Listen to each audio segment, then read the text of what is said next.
स्वदेशी और पर्यावरण संवर्धक हिंदी भाग 60 वैद्य दिलीप गाडगीळ पुणे।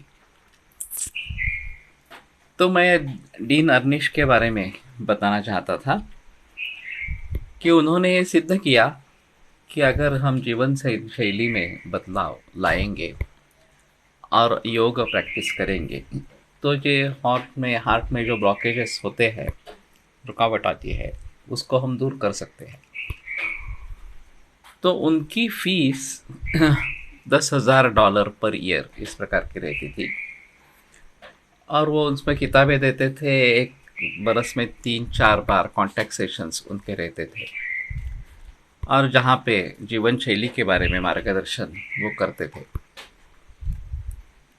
लेकिन ये $10,000 हर मरीज को अपने जेब से देने पड़ते थे क्योंकि उसको इंश्योरेंस कवर नहीं था। तो एक इंश्योरेंस कंपनी ने सोच लिया कि वैसे भी अगर डॉक्टर ने सलाह दे दी कि इस व्यक्ति को एंजियोप्लास्टी या बाईपास सर्जरी की ज़रूरत है और अस्पताल ने वो कर दिया, तो उसका खर्चा हमें देना ही पड़ता है और वो $1.5 लाख है। तो क्यों ना हम डीन अर्निश के प्रोग्राम को सपोर्ट करें कि जिसका खर्चा सिर्फ $10,000 है और कंपनी के $1,40,000 बच जाएंगे।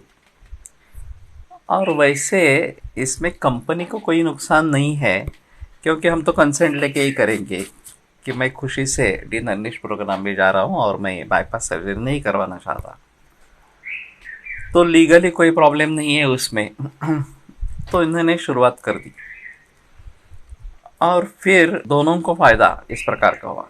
जो मरीज ऑपरेशन से घबराते हैं कि नहीं, शस्त्रक्रिया नहीं करना है, या जिनके पास पैसे नहीं है, वो परिस्थिति अमेरिका में नहीं है लेकिन भारत जैसे देशों में है, या फिजिकल फिटनेस नहीं है। हमारे यहाँ पूना में एक घटना हुई थी। अम्बलनेर से कोई आदमी यहाँ पे एक बड़े अस्पताल में दाखिल हुआ। उसको ट्रिपल वेसल डिसीज डायग्नोसिस हुआ और उसको कहा गया कि आपको कोई चारा नहीं, आपको बाईपास सर्जरी ही करवानी है। उसके पास पैसे नहीं थे। तो आखिर हृदय का मामला है और ऐसे कैसे कर सकेंगे, ऐसे करके उन्होंने कर्जा उठाकर लोगों से पैसे लेकर ऑपरेशन करने का निर्णय किया। फिर एनेस्थेटिस्ट ने जब उसको देखा तो उसने कहा कि नहीं, ये तो अनफिट है मेडिकली सर्जरी के लिए। अब ये नौबत आ गई तो अस्पताल वालों का कहना था कि तुम्हें सर्जरी ही चाहिए, दूसरा कोई चारा नहीं, ट्रिपल वेसल डिसीज़ है और तुम्हारी सर्जरी हो नहीं सकती क्योंकि एनेस्थेटिस्ट नाम मना कर रहा है और अगर ऐसे ही रहेंगे तो भी मरेंगे। तो वो चिंताग्रस्त हो गया। संयोग से मेरा एक छात्र उस समय उस अस्पताल में आया था। वो काफ़ी दूर से, अमलनगर से आया था और वो दोनों मिले, पहचान थी। तो फिर उसने बताया कि ठीक है, आप गाडगिल सर के पास जाओ, मैं लेके चलता हूँ आपको।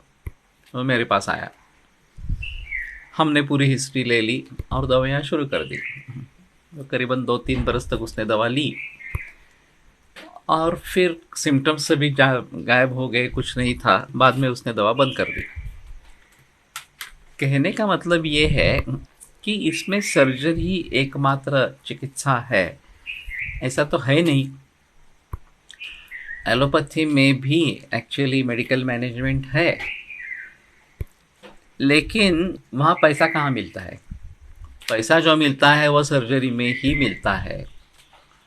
और ये surgery has flourished in the interest of doctors, ऐसा कहना। मेडिकल टेक्स्ट जो है, मेडिसिन का जो टेक्स्ट बुक है एलोपैथी का, लंदन से प्रकाशित हुआ, उसमें एक परिच्छेद लिखा गया है कि दो surgeries doesn't have any upper hand over medical management, surgery has flourished only in the interest of doctors.